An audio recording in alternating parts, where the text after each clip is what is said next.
thing. Oh my God. Oh my God. So I want you to think about something. I want you to think about what would happen if a mayor came out who was white and said, I only hire white people because we're the most generous people around. That's why my secretary of my schools is white. That's why the treasury person is white, because we're the most giving people ever. Do you think that would go over well with anybody? Some detractors that will push back on me and say, the only thing that the mayor talks about is the hiring of black people. No, what I'm saying is when you hire our people, we always look out for everybody else. We are the most generous people on the planet. I don't know too many cultures that have play cousins. That's how generous we are. We just make somebody a family member, right? That's just how we are. And so business and economic neighborhood development, the deputy mayor is a black woman. Department of Planning and Development. So Italians, Scottish, British, Irish, French, Spanish. I'm not sure about Germany. The Dutch, Sweden, Norway, Egypt. There's one more, and it's in the Middle East, but I can't remember where it was. These are all of the people that I have interacted with in my life from these places, from these ethnicities, who have words, expressions, or people that they accept as family who are not of their blood, and particularly of different ethnicities or from other cultures. The reason I brought up Egypt is because I met an Egyptian Coptic Christian, a very brown man by the name of Osama. We called him Sam. Good dude. I liked him a lot. And I hung out with him because I was interested in his culture and him and all these things. And that's what he told me. That's how it was. And his family confirmed it for me. Absolutely. And then let's not forget, our friends south of the border, Latinos of all stripes, specifically people from like Mexico and Brazil, I know specifically have circles within that you could be considered family, if you're a good enough friend, that they are generous to their neighbors, because those are good Christian values, that everyone is your neighbor, not just one individual. So for me to hear this man say this is some of the most racist shit that you could possibly say about everyone, because almost every culture in the entire world has some type of saying about blood being thicker than water. And by the way, blood being thicker than water is not the actual saying. It's about the blood of the coven is what is it? The blood of the coven is thicker than the water of the womb, or something like that. Something along those lines. Which basically boils down to is that sometimes the people you associate with, who are your friends, are a truer family and will look out for you more than actual people who are your blood kin. Every culture. My culture from the South here in the United States of America is very, very Southern Baptist and is very welcoming, very open. And 90% of the time when you ask most of the people around here about why they are that way, it's literally because God commanded them to. Now, you could say that doesn't make them good people because they're doing what God said, otherwise they get punishment. Does that really fucking matter? Or does it matter how you act? Right? And in my mind, if you're obeying God's commandments to be a good person, as someone who doesn't believe in God, what that tells me is that you are taking the knowledge of your ancestors, of our collective ancestors, of humans, from the past and the knowledge that they've learned about how to act, and you're using that as a template in your life to act better. I have that picture of what strong and weak fathers are right here. And some of the stuff on there is very religious in connotation, but I agree with it. And the reason is because just because religion comes up with a good idea doesn't make it bad.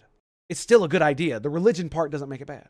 And I went off into a religion tangent. I apologize. That's the way my fucking brain works. I fucking find a fucking track and fucking bullet train straight down there. And it really upsets me to hear shit like this because, like I said, if he were white and he said this about white people, everybody would lose their fucking minds. Everybody would lose their fucking minds. They would be calling for him to be fired. They would be doxing him. He'd be getting death threats. There would literally be people protesting outside of his house, calling him a fucking Nazi, all of this shit. And you want to know why so many people support Shiloh, the stupid bitch who fucking called a 5-year-old autistic child the N-word? You want to know why they supported him? They supported her? Saying is, when you hire our people, we always look out for everybody else. We are the most generous people on the planet. I don't know too many cultures that have play cousins. That's how generous we are. So not only is he a fucking ignorant stooge, he's also a fucking racist. And being openly ignorant. And this is excused. How long has this been going on? Decades. And at first it's like, yeah, sure, cut a little slack. There's been a lot of bullshit in the past. We understand that. I can understand that. I understand why there are old black people that treated me like shit. I know why. And I don't blame them. I don't. Because many of them were programmed to be that way by the cultures as they grew up in. Many of them even apologized for being that way at first because of that reason. But when you continue to allow it, when you continue to have it with no pushback, why is this motherfucker sitting across from him nodding? What happened to diversity is our strength? What happened to that? Oh, you mean diversity is our strength because it's all black people. Reverse racism is good, don't you know? It's not reverse racism. It's just racism. It's never been reverse racism. That was something said by some stupid fucking retard in Congress like decades ago when somebody was being racist toward white people and he called it reverse racism. It's not. It's just racism. That's just plain and simple. Probably because he believes him. Exactly. That's exactly it. He either believes him or he knows it's wrong and doesn't care because he doesn't want the crowd to turn against him or some other thing. I'm pretty sure that's Al Sharpton, I think. I don't know. It looks like him though, but it might not be. I'm. Diversity is the strength. If it means less white people, all, yeah, I know. It's ridiculous. And it's why I have that, the shirt with the Ingsoc symbol from 1984 with diversity is strength on it. Diversity is not a strength. Diversity is a fucking superpower. That's the problem. But you actually need to have actual diversity. Like, it's not diversity of skin color. It's diversity of people. It's diversity of thought. It's diversity of experience. So when you're building your civilization, you want every single human actualized to their full potential. Because if you exclude people because of the color of their skin, then you're excluding geniuses and autists who can make your civilization better simply because of that reason. If you're excluding people because of their gender or because of their sex, then you're excluding geniuses and autists who could make your civilization better simply because of those reasons. Arbitrary reasons that have nothing to do with how fucking crazily brilliant some people can be. There are less female geniuses than there are male geniuses. This does not mean that we shouldn't allow females to pursue things that would allow their genius to flourish. Fucking duh. Diversity of people by diversity of skill. It's not just diversity of skill. It's like you can have a room full of black people and the room be diverse. You can have a room full of white people and the room be diverse. You can have a room full of fucking Middle Easterners and the room be diverse. And the reason it can be diverse is because they can all be of different fucking religions, different ethnicities. You could have a room full of white Americans, 12 of them, and it'd be completely diverse because they're all from like different parts of the country. They have different cultural norms. And I have different experiences, single, maybe some of them grew up with single mothers. Maybe one of them grew up with a single father. You can have a multitude of things. And the Vulcan ideology from Star Trek describes this perfectly. Infinite diversity in infinite combinations. That is why diversity is a superpower, is because if you truly embrace it for what it actually is, it will be a superpower. But if your only thing is we can't have a homogenous culture and that's what you think diversity means, then you're an idiot. It's just that simple. You have no idea how people work. You have no idea how humans work. It doesn't matter the color of your skin. Like, you know how many fucking people I have met who are black who have the poshest of British accents, or Indian who have like posh British accents, right? Are they ethnically English or British? No. But are they part of the culture? Yes. They've completely assimilated into the culture. They fucking have tea and all that stupid shit. So, except for their skin color, they might as well be British. And for the most part, almost nobody has any problem with that. If you assimilate, that's great. That's exactly what we ask for. If you be part of the culture.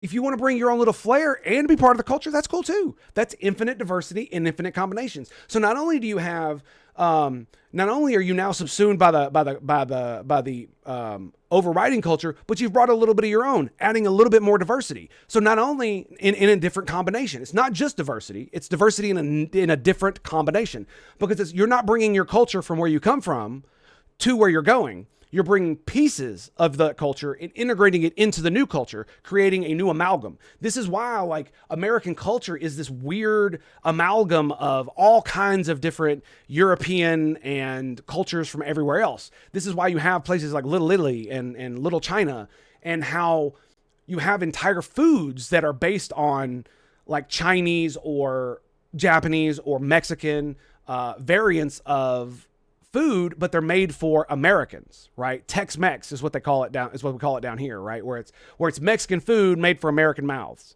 And so it's basically you take the thing that makes it, you know, from that culture, and you add a little bit of Americana to it.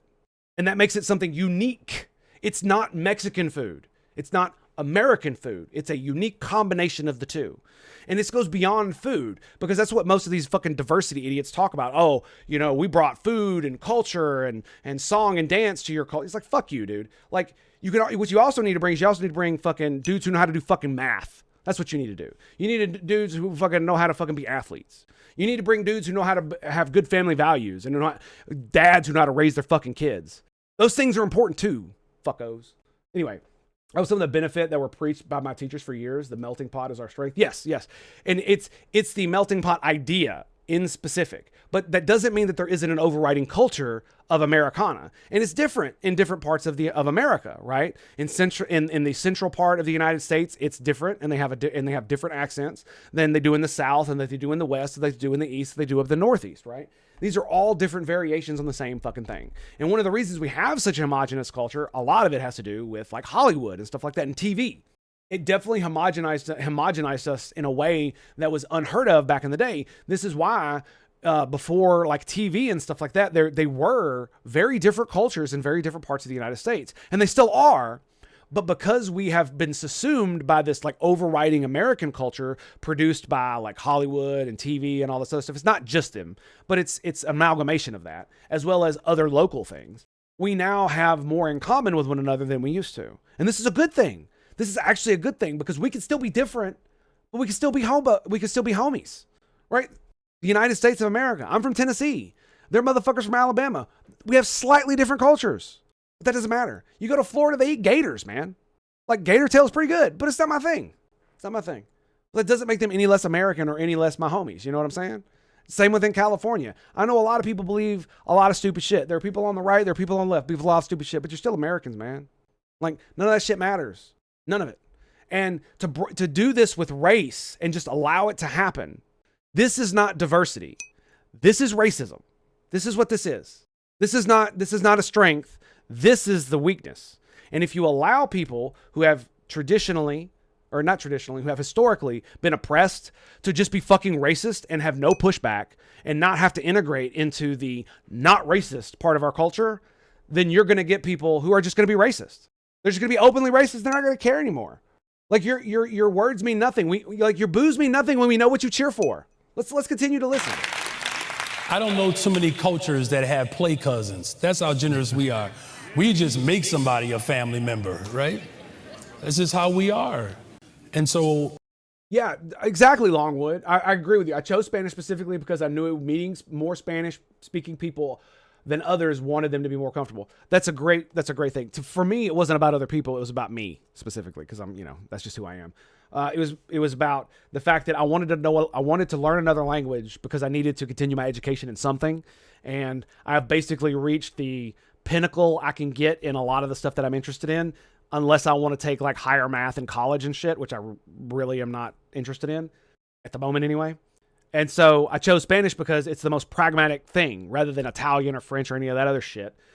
Because I interact with people who are from fucking south of the border all the time. And many of them speak broken ass English. And so if they speak broken ass English and I speak broken ass Spanish, maybe somewhere we can actually communicate and it'd be okay. You know what I'm saying? That was kind of my view.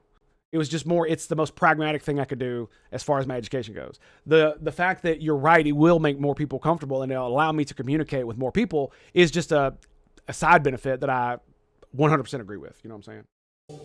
Business and Economic Neighborhood Development, the deputy mayor is a black woman. Department of Planning and Development is a black woman. Infrastructure, deputy mayor is a black woman. Chief Operations Officer is a black man. Budget director is a black woman. Like, seriously, just reverse the races and what would happen? That's all you have to do. Historical oppression does not excuse this. It does not. We're supposed to be based on a principle of not being racist. That is the wrong thing to judge people on. That is the essence of our modern liberal culture. And one of the reasons it is breaking down and so many people are having white solidarity is because you refuse to criticize non-white people for their fucking racist bullshit. Senior advisor is a black man. And I'm laying that out because when you ask, how do we ensure that our people get a chance to grow their business? Now, I'm sure he went on to say much more eloquent things that were not as racist. So I'll just assume that was the only racist part of this. It still doesn't excuse it. And it's like, if you really, like let me ask you a question. How's Chicago doing, by the way? It's just I'm not going to look it up. It doesn't matter. It's just like, we call it Chirac for a reason. So has putting black people in charge of everything, has that made everything magically fucking better? Do the people in the fucking ghettos who are in the gangs, do they feel more represented now that there's a black person in charge of the police, or in charge of the housing system that fucks them over, or in charge of the welfare system that keeps them down, or in charge of the police that abuse them and treat them like trash? Do you think it makes them feel better? Because if you ever want to know what it's like, all you have to do is go back to the 90s and watch Cops and see how the cops used to treat white trash. Yeah. No respect. No dignity, no, what's the word I'm looking for? Benefit of the doubt. And it's all based on how you act. Almost all of it, how you act and how you talk. Because if you act like a fool, it doesn't matter if the color of your skin is white.